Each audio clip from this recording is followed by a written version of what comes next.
नमस्कार दोस्तों। तो कैसे हो आप लोग और कैसी चल रही है आपकी बोर्ड परीक्षा 2026 की तैयारी।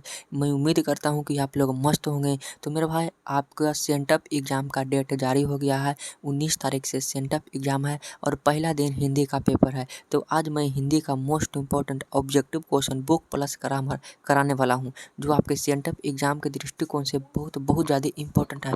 तो मेरे प्यारे भाई, वीडियो को पूरा देखना और सभी प्रश्नों को याद कर लेना, क्योंकि सभी प्रश्न जो हैं यहीं से रहेंगे। तो आइए पहले प्रश्न को पढ़ते हैं। यह प्रश्न बुक से भी है और ग्रामर से भी है, तो घबराना नहीं। सभी प्रश्न बिल्कुल हल्के हैं और आपके बोर्ड एग्जाम के लिए इम्पोर्टेंट है। तो वीडियो अच्छा लगेगा तो लाइक कर देना, चैनल पर नए हो तो उसे सब्सक्राइब कर देना। पहला प्रश्न है कि शुद्ध वाक्य है। तो देखो, हर साल एक नंबर का शुद्ध वाक्य पहचानने के लिए आता है। तो शुद्ध वाक्य कैसे पहचान लेंगे? तो इसका ट्रिक यही है कि उस वाक्य को पहले पढ़ो। अगर जो पढ़ने में अच्छा लगेगा ना, तो वही हो सकता है। जैसे मैं, राम ने पुस्तक खरीदा। बताओ, यह राम ने पुस्तक खरीदा, तो यह हमको देखने में थोड़ा सा अच्छा लग रहा है। लेकिन अभी पुस्तक पढ़ लेते हैं, राम पुस्तक खरीदा, तो यह गलत है। राम ने पुस्तक खरीदा तो हम कह लेते हैं, लेकिन राम पुस्तक खरीदा पढ़ने में बिल्कुल अच्छा नहीं लगता है। राम ने पुस्तक खरीदी। बताओ, राम एक लड़की है कि लड़का है? तो लड़का है तो खरीदा ना होगा, तो गलत ये भी होगा। तो सही आंसर राम ने पुस्तक खरीदा, सही आंसर ये होगा मेरे भाई। ठीक है, अगला क्वेश्चन है, नागरी लिपि के लेखक हैं। तो नागरी लिपि तो सबसे पहले निबंध है। नागरी लिपि क्या है? निबंध है। उसके लेखक है गुणाकर मूल्य। सही आंसर सी हो जाएगा। ठीक है, अगला प्रश्न 3 नंबर क्वेश्चन है और बहुत ही इंपॉर्टेंट है आपके बोर्ड परीक्षा के लिए।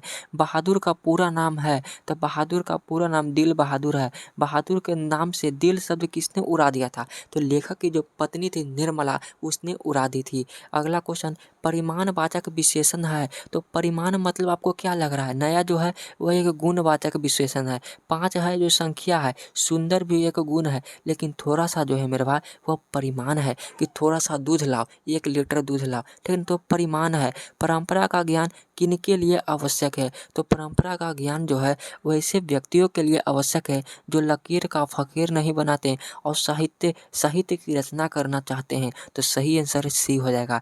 मछली लेकर कौन भाग रहा था? तो मछली को लेकर संतू भाग रहा था। बी आंसर सही है। और कहाँ लेकर भाग रहा था? तो कुएं में डालने के लिए मछली को लेकर भाग रहा था संतू।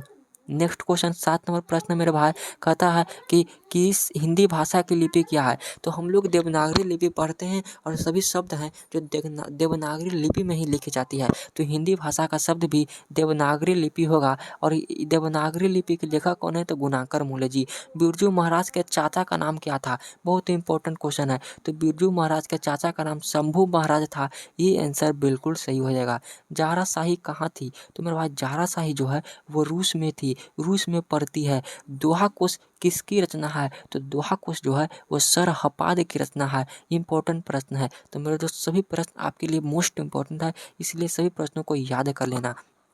अगला प्रश्न 11 नंबर है, महात्मा गांधी के पिता का नाम क्या था? तो महात्मा गांधी के पिता का नाम था करमचंद गांधी और उसके पत्नी का नाम था कस्तूरबा गांधी। राजगिरी कौन सा समास है? तो राजगिरी कहने का मतलब क्या आता है? तो राजगिरी को अगर हम विग्रह कहते ना हैं, विग्रह, तो राजा का गृह क्या आता है मेरे दोस्त? राजा का गृह। तो जहाँ पे कारक विभक्ति दिख जाए वह तत्पुरुष समास होता है। सही आंसर ये हो जाएगा। अगला प्रश्न है, निम्नलिखित में सर्वनाम है। तो सर्वनाम कितने होते हैं? पहला क्वेश्चन तो यह आता है, सर्वनाम 11 होते हैं और सर्वनाम के भेद 6 होते हैं। तो सर्वनाम हैं तो राजेंद्र सर्वनाम नहीं, यह संज्ञा है। पुस्तक भी संज्ञा है, सीता भी संज्ञा है, लेकिन मैं जो है वह सर्वनाम है। सही आंसर सी है। गुरु नानक की किस भक्ति धारा के कवि हैं? तो गुरु नानक जी जो है मेरे भाई वह निर्गुण भक्ति धारा के कवि हैं। सही आंसर बी हो जाएगा। रस खान दिल्ली से कहाँ चले गए? तो रस खान साहब जो थे वो दिल्ली से ब्रज भूमि चले गए थे। सी आंसर बिल्कुल राइट आंसर है। तो अगला प्रश्न आपके सामने है, अमृत का पर्यायवाची शब्द क्या होता है? बहुत ही इंपॉर्टेंट क्वेश्चन तो उतना नहीं है, लेकिन फिर भी आप जान लीजिए कि अमृत का पर्यायवाची शब्द सुधा होता है। मंगू की बड़ी बहन का नाम क्या था? तो मंगू की बड़ी बहन का नाम कम्मू था। सही आंसर ए हो जाएगा। सात कोरी होता कथाकार हैं। तो सात कोरी होता जो है वो उड़ीसा के कथाकार हैं। ठीक है, कमर कसना मुहावरे का अर्थ क्या होता है? तो कमर कसना मतलब तैयार हो जाना। हम तैयार हैं, चलो कमर को कस लिया, मैं तैयार हो गया हूँ, अब तुम भी तैयार हो जा। दक्षिण अफ्रीका गांधी जी भारत से कब लौटे? मतलब दक्षिण अफ्रीका से गांधी जी भारत कब लौटे थे? तो 1897 में दक्षिण अफ्रीका गए थे और 1914 में वापस आ गए थे। अगला प्रश्न कहता है रस खान किस विषय में सिद्ध थे? तो रस खान जो थे मेरे भाई वो रीति मुक्त काव्य धारा में सिद्ध थे। 23 नंबर क्वेश्चन है कि अमराई का कुआं कहाँ है? तो अमराई का कुआं रास्ते में पड़ता है। सी आंसर बिल्कुल राइट है।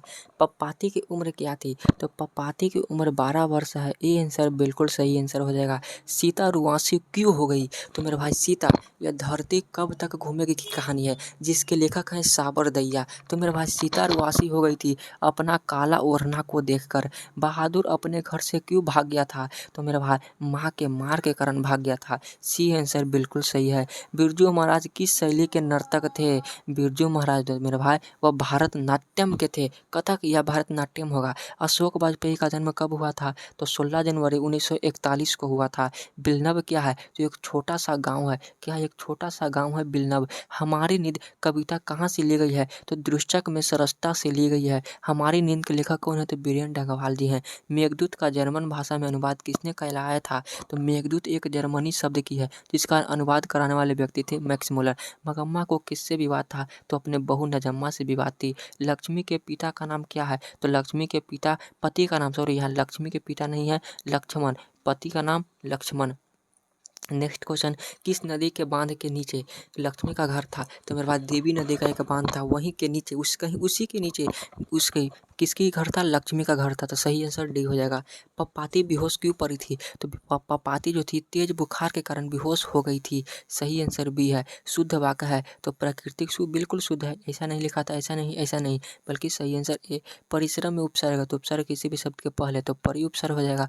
अगला क्वेश्चन आपके सामने 38 नंबर प्रश्न है। हाथ खाली होना मुहावरे का अर्थ क्या होता है? तो पास में पैसा न होना। नहीं कहता है कि मेरा तुम्हारे पास पैसा है तो कहेंगे भाई हमारा हाथ खाली हो गया, मतलब पैसा नहीं है। तो सही आंसर क्या हो जाएगा? सी हो जाएगा। अवकाश शब्द में उपसर्ग है तो अवकाश में मेरा भाई अब उपसर्ग है। सही आंसर बी हो जाएगा।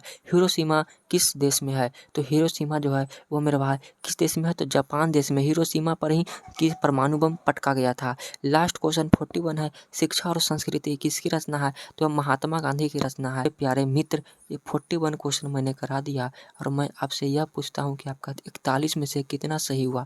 जितना भी सही हुआ होगा खुश रहना, सभी प्रश्नों को याद कर लेना। मेरे भाई कमेंट में बता देना कि कितना सही हो जाता है आपका। तो वीडियो अच्छा लगा होगा तो लाइक कर देना और चैनल पर नहीं हो तो प्लीज़ मेरे दोस्त सब्सक्राइब कर लो। आपका सेंटअप एग्जाम में मैं बहुत ही हेल्प करूँगा। क्वेश्चन वायरल होगा जैसे ही सबसे पहले वीडियो मैं बना दूँगा।